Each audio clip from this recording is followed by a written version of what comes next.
ওই দিন প্রথমবারের মতো আমি কোনো ভাইরাল রেসিপি ট্রাই করতে গেছিলাম, যেটা হচ্ছে কমলা মাখা, যেটা ইদানিং খুবই ভাইরাল হয়েছে। আর আমি এই কমলা অনেক আগে ছুলে ফ্রিজে রেখে দিয়েছিলাম, একটা কমলা এনেছি কারণ রিস্ক নিতে চাই নাই। আর দেখি যে আমার কমলা পুরো বরফ হয়ে গেছে। এরপর যা যা মশলা নেওয়া লাগে আমি সব কিছু এখানে একসাথে নিয়ে নিয়েছিলাম আগে থেকেই। তারপর একটু লেবুর রস চিপে দিই।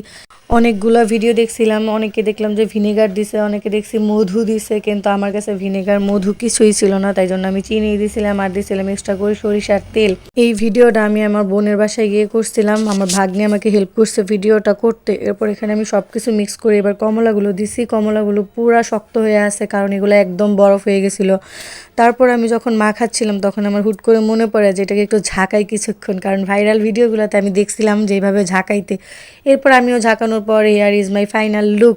এখন হচ্ছে খাওয়ার পালা। আর প্রথমে ট্রাইটা আমিই করছিলাম।